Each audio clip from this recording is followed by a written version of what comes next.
ఈ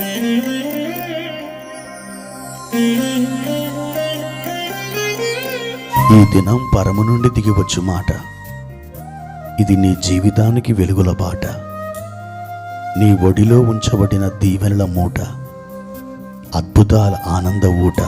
మార్చి 25 సంవత్సరమంతా మీరు బైబిల్ చదివి ముగించడానికి ఈరోజు మీరు చదవవలసిన లేఖన భాగం ఉదయం యెహోషువ గ్రంథం 19, 20 మరియు 21 అధ్యాయములు. సాయంత్రం లూకాసు వార్త 2వ అధ్యాయము 25 నుండి 51 వరకు. ప్రియమైన దేవుని బిడ్డలారా, ఈ ఉదయకాల సమయంలో ప్రభు సన్నిధి మీకు తోడై ఉండునుగాక. రాత్రంతా చక్కగా నిద్రపోయి ఈ ఉదయం చురుకైన మెలకు కలిగి ఆయన సన్నిధికి వెళ్ళి మీరు ప్రార్థించారా?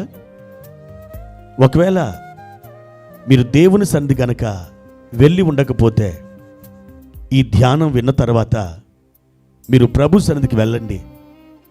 రాత్రంతా కాపాడిన దేవునికి కృతజ్ఞతాస్తుతులు చెల్లించండి. ఈ ఉదయం మీ బాధ్యతల్లోకి, మీ విధుల్లోకి మీరు వెళ్ళడానికి జ్ఞానాన్ని, ధైర్యాన్ని, ఆలోచనను దేవుడు మీకు అనుగ్రహించాలని ఆయన సన్నిధిలో మీరు ప్రార్థన చేసుకోండి. ప్రభు తప్పకుండా మీకు సహాయం చేస్తారు. ఈరోజు ప్రభువారు మనకిచ్చిన వాక్య భాగాన్ని మీకు తెలియచేస్తాను. లూకాసు వార్త 12వ అధ్యాయము 17 నుండి 19 వచనాలు. మీరు విరామ సమయంలో ఈ వాక్యాన్ని చదవండి. అయితే ఈ వాక్య భాగాన్ని నేను మీకు కొద్దిగా వివరిస్తాను. యేసు ప్రభు వారు చెప్పిన అద్భుతమైన ఉపమానం. ఒక ధనవంతుడు ఉన్నాడట. ఆ ధనవంతునికి భూమి సమృద్ధిగా పండింది. అతడు ఒకానొక రాత్రి అనుకుంటున్నాడు, ఇదిగో సంవత్సరాలకు సరిపోయిన ఆస్తి నాకున్నది, పంట సమృద్ధిగా పండింది, కాబట్టి నా కొట్లు విప్పి వాటిని విశాలపరిచి నా ధాన్యమంతటిని నేను అందులోకి చేర్చి అనేక సంవత్సరములకు సరిపోయినటువంటి ఆస్తి నేను సమకూర్చి పెట్టాను, నువ్వు సంతోషించు, నువ్వు తిను, త్రాగుము, సుఖించుము అని చెప్పుదును అనుకున్నాడట. ప్రభు ఈ ఉపమానాన్ని చెబుతూ ఇలా అన్నారు, ఓ వెర్రివాడా, ఈ రాత్రి నీ ప్రాణాన్ని అడుగుచున్నారు. నీవు సంపాదించినవి ఎవని వగును అని ప్రభు ప్రశ్నించారు. ప్రియమైన దేవుని బిడ్డలారా, ఈ ధనవంతుడు పదే పదే నేను, నా ప్రాణము, నా కొట్లు, నా సంపాదన, ఇలా నా నా నేను నేను అంటూ ఒక స్వార్థపరుడుగా మాట్లాడుతున్నాడు. ఈ వ్యక్తి కొన్ని విషయాలు చేయడం మర్చిపోయాడు.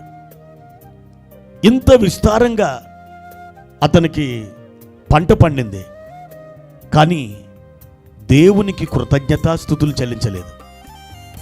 ప్రియమైన దేవుని బిడ్డలారా, దేవుడు మీ నుండి ఈ కృతజ్ఞతను ఆశిస్తున్నాడు.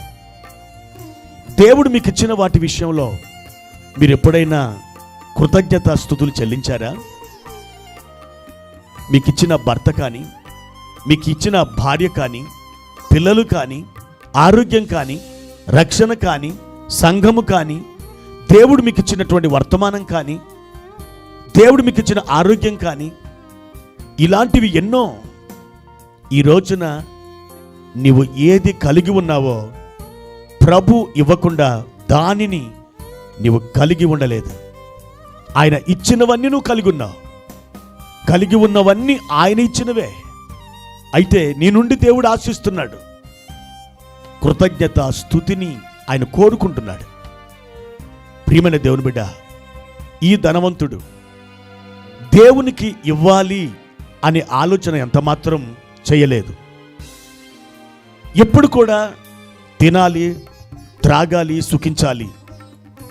ఇదే విధానంలో ఆలోచించాడే కానీ నేను దేవుని పని కొరకిస్తాను, నేను దేవుని యొక్క రాజ్యం కట్టబడాలని, విస్తరించాలని నేను గుప్పిలు విప్పుతాను అని ఎన్నడూ అతడు అనుకోలేదు.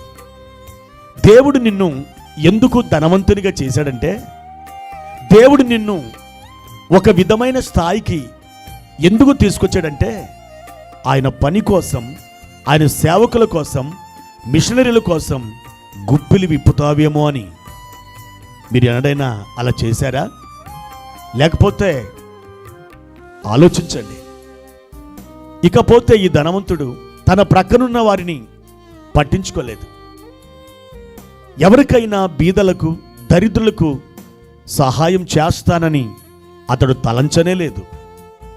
ఏ ప్రొద్దు నేను, నాది, నా ఈ మాటల మీద నుండి అతడు దిగలేదు. ప్రియమైన దేవుని బిడ్డలారా, ఇతడు ఒక స్వార్థపరుడుగా మనకు కనబడుతున్నాడు. దేవుడు ఏదైనా మీకు ఇచ్చినట్లయితే మీరు ఏం చేయాలో తెలుసా? కొంత దరిద్రునికి, ఒక పేదవానికి అవశ్యంగా మీరు చేతులు చాపాలి. అతడు అర్హుడు. కొన్నిసార్లు దేవుడికి ఇచ్చి పరిశోధిస్తాడు. నేను ఇచ్చిన దానిని ఏం చేస్తాడో చూద్దాం అని ఆయన పరీక్షిస్తాడు. కనుక నీకున్న దానిని ఇతరులతో పంచుకో. ఇకపోతే ఈ ధనవంతుడు చాలా సంవత్సరాలు జీవిస్తాననుకున్నాడు. కానీ ఇదిగో వెర్రివాడా, ఈ రాత్రి నీ ప్రాణాన్ని అడుగుచున్నారు అంటూ ప్రభువారు చెప్పారు. ప్రియమైన దేవుని బిడ్డలారా, చాలాసార్లు మనం అనుకుంటాం, నాకే వ్యాధి రాదు, నా పరిస్థితులు చాలా చక్కగా ఉంటున్నాయి, నేను ఇలాగే ఉంటాను, ఇంకా నేను అనేక సంవత్సరాలు జీవిస్తాను అని మనం తలపోస్తాం. ప్రాణ పోకడ, యేసు రాకడ ఎప్పుడో ఎవరికి తెలియదు. అందుకే మనం సమస్తం ఆయనకి అప్పగించి సిద్ధపాటు కలిగి ఉండాలి. ఒకవేళ ఈరోజు యేసయ్య నిన్ను పిలిస్తే వెళ్ళడానికి సిద్ధముగా ఉండాలి. ప్రియమైన దేవుని బిడ్డలారా, ఈ ధనవంతుడు నేను జ్ఞానిని అనుకున్నాడు. చాలామంది డబ్బున్న వాళ్ళు, పరపతి ఉన్నవాళ్ళు అనుకునేది ఇదే, నేను జ్ఞానవంతుని, నాకు తెలివి ఉంది, నాకు పలుకుబడి ఉంది అని అనుకుంటారు. ఇంత గొప్ప ధనవంతుడు ప్రభు చేత ఒక గద్దింపును ఎదుర్కొన్నాడు. వెర్రివాడా అంటూ ప్రభు మందలించాడు. ఎందుకో తెలుసా? తన ఆలోచనలో దేవునికి స్థానం ఇవ్వలేదు. తన తలంపుల్లో నుండి, తన ఉద్దేశాల్లో నుండి దేవుణ్ణి త్రోసివేశాడు. అందుకే అతడు వెర్రివాడుగా మారాడు.